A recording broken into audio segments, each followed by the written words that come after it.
Assalamualaikum warahmatullahi wabarakatuh. Ya, malam ini saya khusus akan bicara tentang bedah buku. Bedah buku yang ya antara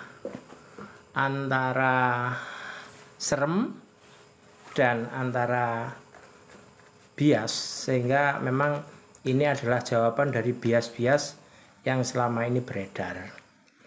Banyak sekali generasi ini tidak tahu banyak tentang sejarah itu, tetapi berani berpendapat sedemikian rupa. Sejarahnya biasanya hanya memandang dari masa kini, tidak pada masa peristiwa itu terjadi. Apa itu?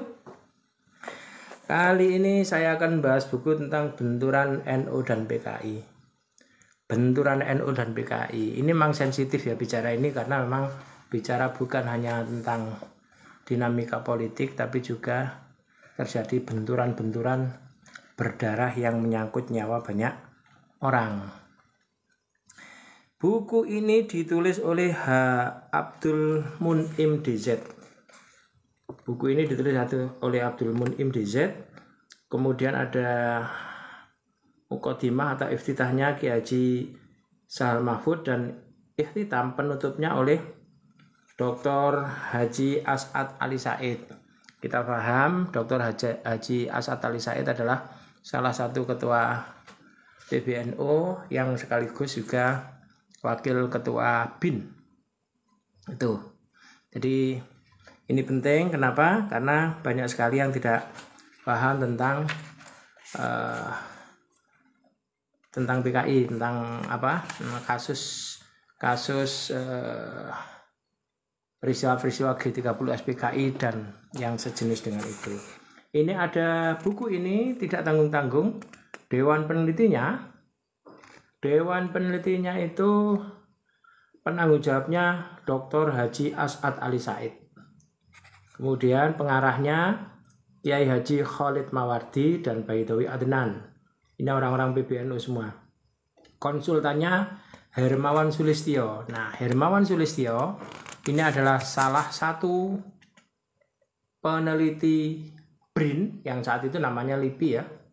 Peneliti BRIN, dan dia ahli di dalam penelitian tentang PKI. Masih ingat buku Paluarit di Kebun Tebu? Nah, itu adalah tulisannya Hermawan Sulistyo. Kalau tidak salah dia orang Madiun.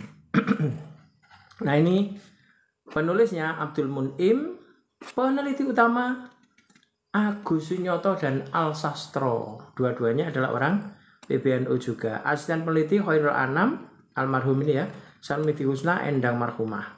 Editor Enceng Sobirin dan Adnan Anwar. Ini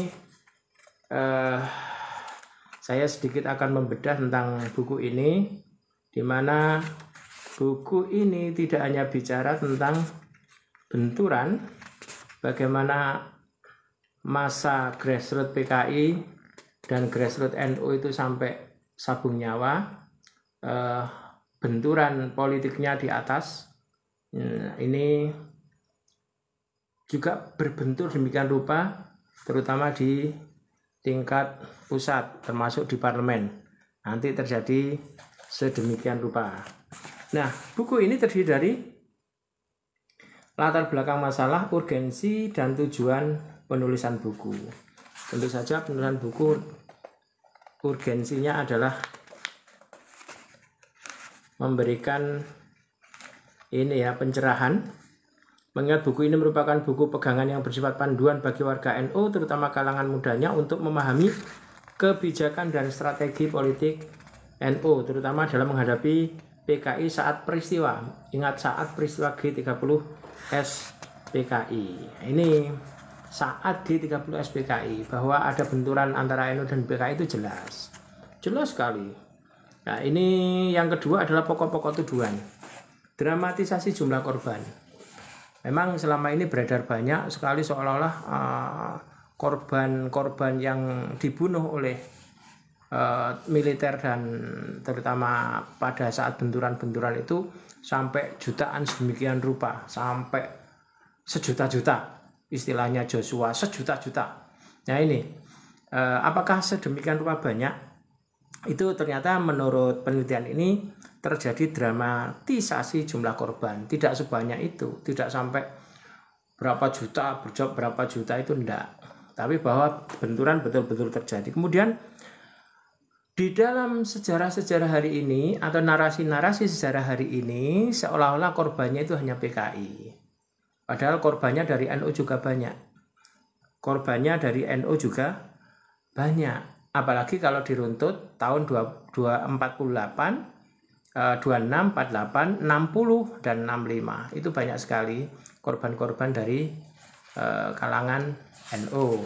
Karena yang bentrok memang adalah grassroots. Nah, grassroots di Jawa Timur, Jawa Tengah itu kebanyakan adalah basisnya NU dan basisnya PKI. Memang basisnya NU dan basisnya PKI Jawa Timur, Jawa Tengah, sehingga benturan-benturan itu banyak terjadi di Jawa Timur, Jawa Tengah. Kalau di luar Jawa ada di daerah Sumatera Utara. Daerah Sumatera Utara itu pun juga yang banyak adalah orang-orang dari Jawa Timur, Jawa Tengah juga. Kemudian ada di Bali. Di Bali juga terjadi. Ya. Ini kemudian di pokok tuduhan yang lain adalah NU dituduh alat TNI. Apakah benar NU adalah alat TNI? Padahal NU punya permasalahan sendiri terhadap PKI seperti itu. Karena banyak sekali kasus-kasus kayak 48 itu. Ini karena bukunya adalah 48 sampai 65. 48 itu kebanyakan yang dibunuh di Madiun itu korbannya adalah NU. Korbannya adalah NU. Yang Islam non-NU itu ya digontor itu. Yang selainnya korbannya NU-NU. NU sebegitu banyak. NU dalam arti di sini karena tahun 48 itu partai NU belum ada. Yang saya maksud adalah ormasnya. Kalau partainya tahun 52 baru ada istilah Hizib Iyal Jam'iyah, Jam'iyah Iyal Hizib, yaitu NU dari Jam'iyah keagamaan sekaligus menjadi Jam'iyah politik tahun 52. Tapi tahun 48 belum. Tahun 48 itu peristiwa-peristiwa yang demikian rupa itu korbannya ya santri-santri. Santri-santri dan santri-santri itu ya santri-santri NU yang banyak.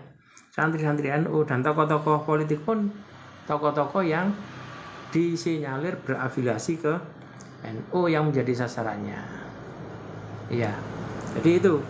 Kemudian dari akar penentangannya memang ada penentangan epistemologi dan ideologi.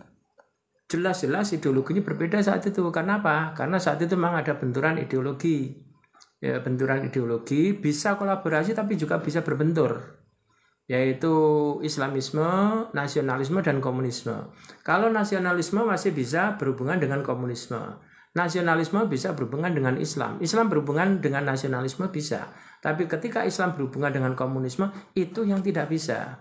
Itu yang tidak bisa sehingga baik ketika masa demokrasi liberal tahun 50 sampai tahun 59 dan demokrasi terpimpin 60 sampai tahun 66 itu bisa dikatakan tidak pernah akur antara partai komunis dengan seluruh partai Islam. Tentu saja dengan eskalasi yang berbeda antar partai Islam satu dengan partai Islam yang lain dalam benturan terhadap PKI. Dan memang agitasi dan provokasinya PKI memang sedemikian rupa besar. Ini di bab keempat. Bab ketiga itu selain ada perbedaan ideologi juga ada perbedaan kultur. Kultur dan perbedaan politik tentu saja ya. Karena cita-cita politiknya juga berbeda. Saat itu cita-cita politiknya juga berbeda. Pilihan untuk menjadi dasar negara juga berbeda. Pilihan untuk memperjuangkan ideologinya juga berbeda. NU, Masumi, PSII, Perti tentu saja gabung dalam satu namanya Barisan Islam. Kemudian PNI dan kawan-kawannya di Barisan Nasionalis. Kemudian PKI dan kawan-kawannya, PKI tidak sendiri.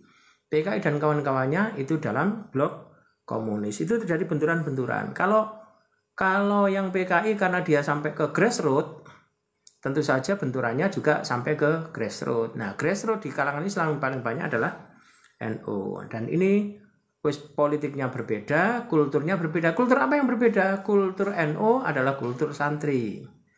Nah, kultur PKI adalah kultur abangan yang memang agamanya rata-rata Islam, tetapi tanda keislamannya adalah ketika lahir, ketika sunat, ketika manten, dan ketika meninggal. Sehari-harinya memang tidak.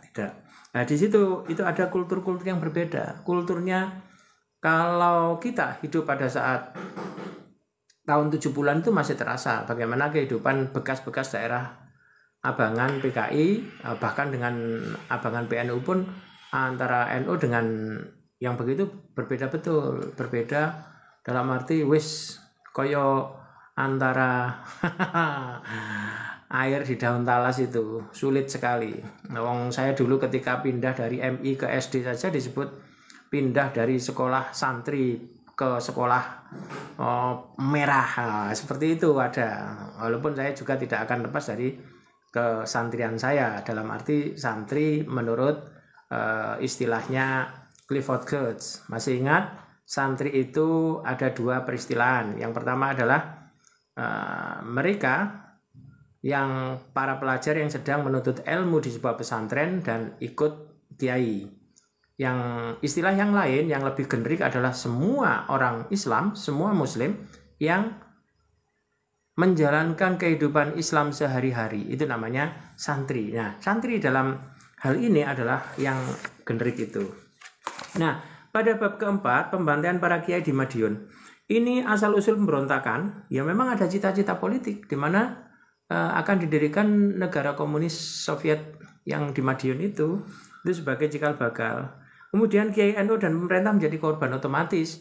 Kiai-kiai NU karena sebagai grassroots sekaligus sebagai penentang komunisme di bawah, ya otomatis menjadi sasaran benturan bagi komunis tahun 48 itu, sehingga pembantaian yang paling banyak. Nah, itu korbannya itu ya santri, korbannya itu ya kiai, korbannya itu ya aparat pemerintah yang bukan PKI. Itu bisa dibaca sedemikian rupa, dan itu memori kekejaman itu masih ada sampai sekarang di Monumen Kresek. Tetapi kalau kita bertanya kepada sekitar orang itu, dikatakan bahwa tidak ada salahnya PKI. Wah, itu kalau santrinya yang dengar yo enggak bisa, ya tetap waktu itu memang benturan betul-betul terjadi. Kemudian ada aksi pemanasan PKI tahun 50 sampai 64. Nah, 50 itu setelah peristiwa 48.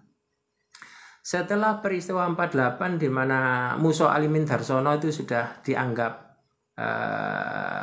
tua dan mereka sudah tergilas pada peristiwa 48 itu, maka pada tahun 50 karena PKI tidak dilarang, pada tahun 50 itu generasi Orde Liberal, Orde Demokrasi Liberal itu, maka semua partai boleh berdiri. Maka ada seorang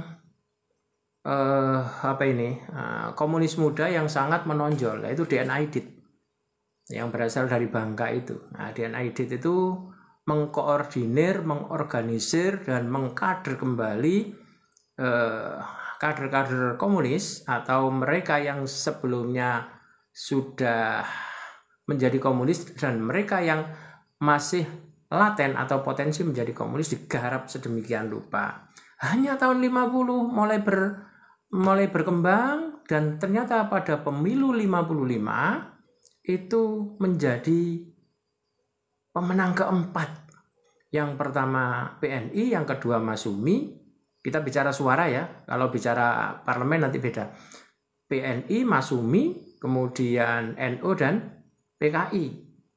Itu 4 kaki yang sangat raksasa, partai yang sangat raksasa itu.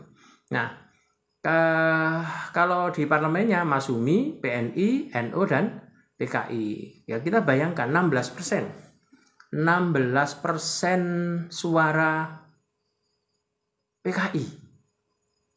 Itu setara dengan PDIP kalau sekarang. PDIP sekarang kan 16%. Kalau Gerindra di bawahnya, Golkar di bawahnya 16%. Nah, waktu itu PKI 16%, NU 18%, Masyumi sama PNI antara 20 sampai 22%. Nah, itu provokasinya memang sangat banyak. Provokasi politik PKI itu memang luar biasa.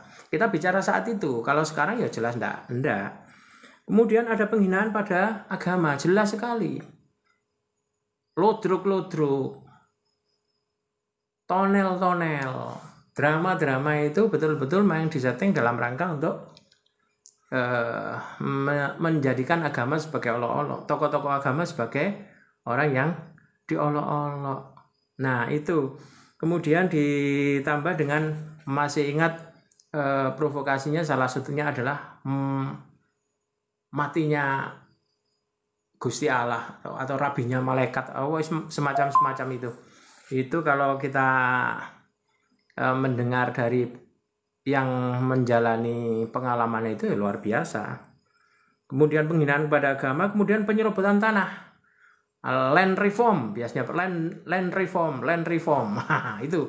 itu tanah-tanah yang disebut dengan yang dimiliki oleh komprador dan setan desa, setan kota itu, ya tanahnya direbut sedemikian rupa. Itu di semua tempat, baik di Jawa maupun di luar Jawa di mana PKI ada. Dan kebanyakan di Jawa itu yang punya tanah luas itu adalah bapak kaji yang kebetulan mereka rata-rata adalah orang NU. Sedemikian rupa kemudian diserobot sedemikian rupa. Bayangkan bahwa tanah-tanah itu sebenarnya adalah bukan tanah yang dimiliki dalam arti dipakai sendiri oleh Pak Kaji itu. Dia biasanya punya pesantren, punya masyarakat banyak dan seterusnya yang mereka bisa menghidupi sedemikian rupa. Itu ya.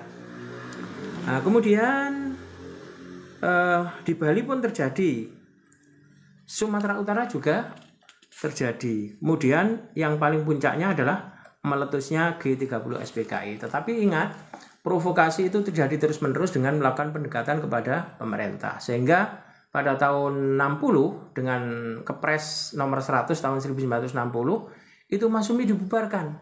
Kenapa? Karena dari sisi intelektual yang bisa menghalangi PKI itu adalah Masyumi. Yang bisa menghalangi PKI itu Masyumi. Kemudian dari sisi grassroots yang bisa menghalangi itu NU. Nah, tapi di sini yang digas dulu adalah Masyumi dengan pendekatan kepada Pak Presiden Soekarno saat itu, gimana caranya Masyumi bisa dihapuskan. Ternyata betul tahun 60 dihapuskan. Kemudian saingannya sendiri yaitu Murba juga dihanguskan.